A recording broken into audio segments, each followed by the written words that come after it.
Hi everyone from Assisted Living of Draper in beautiful Draper, Utah, just outside of Salt Lake City. This is Tracy Bybee, owner of Assisted Living of Draper, for our first Facebook Live video. Today I'm going to show you what our very own Master Chef Cheryl is cooking in our kitchen. We're starting out back here. It's a beautiful day in Salt Lake City. We're at the home and fixing a few things and saying hello to residents. And I'll switch over the here. We have our residents Sharon and Vivian cleaning out for the goats.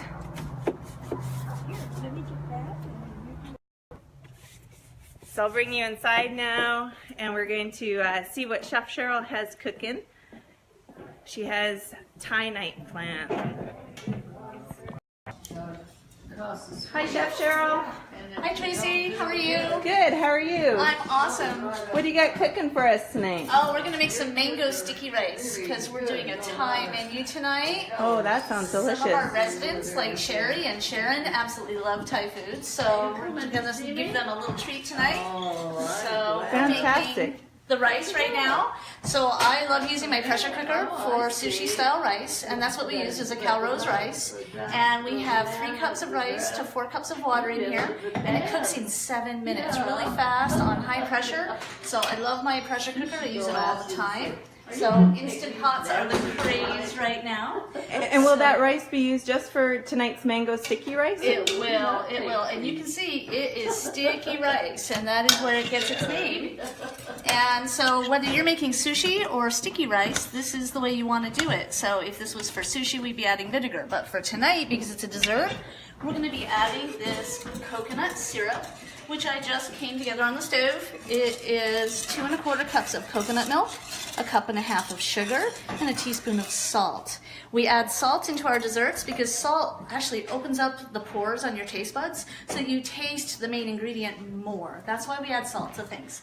So we're going to add in about half of this syrup, and then we're going to stir it up. And we're going to get this rice all coated, and this rice is going to absorb this syrup. It's going to make it sweet and delicious. And now I'm going to pour a little bit more in. And stir it up. I only want to add enough that the rice can absorb. And then I'm going to taste it because I want to taste it for sweetness. So we always taste as we go. And because everybody has different tastes. Every recipe is just a guideline, but you always want to adjust everything to your own personal tastes. So we get the sweetness from the mango, and then the syrup adds sweetness to the rice then as well. That's right, and I think it's perfect. So now I'm going to make a bed of rice on my plate. Oh, that's good. She's done. That's good. Joyce is going to love this. She is going to love it. And now we're going to move over here. We're going to make, there's a second sauce on this dessert, and it is made with coconut milk and sugar as well, but it also has a thickening agent in it. Today I'm using xanthan gum.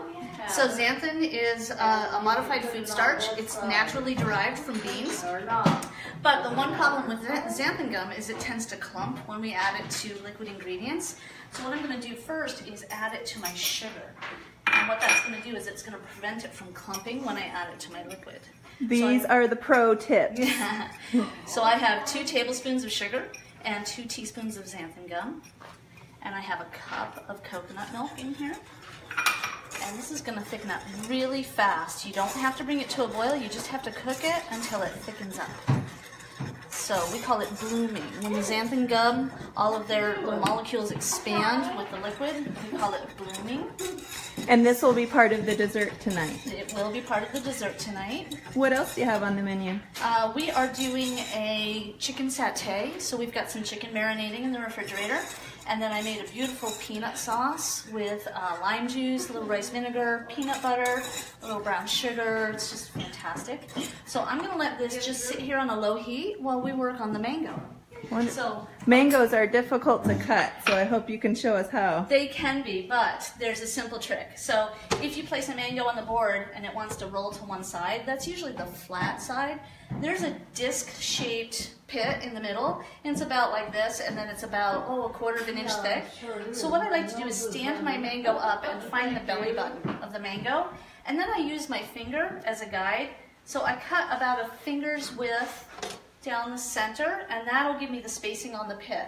I make the first slice, and the whole cheek just comes right off. Beautiful. Then I rotate it around, my finger again, and comes right off. So no waste, and you get all of that mango, but you can see right there is that big pit. Yes. So you can save all of this material here. I like to nip off the skin with a knife.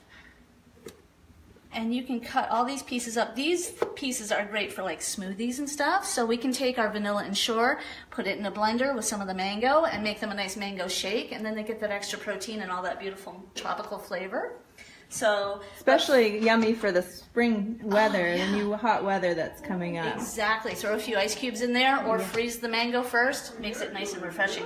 So to peel the skin off of these halves, I like to tip it up on its edge.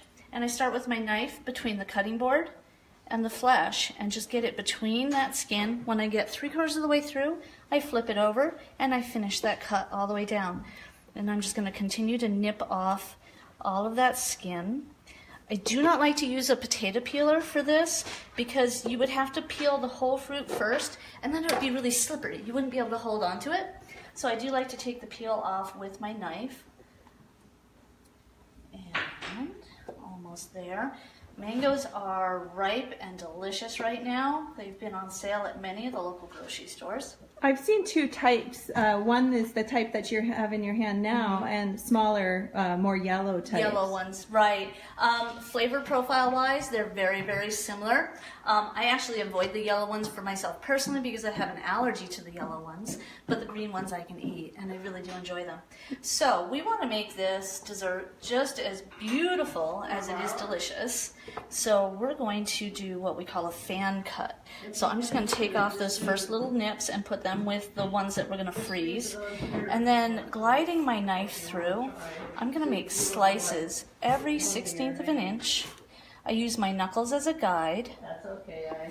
You never want to put your fingertips down because you want to keep your fingertips intact. You're going to need those fingers later. So That's right. that's right. So now I get my knife under my fanned out slices and I straighten it up on the board. And then I take my hand and I push it over.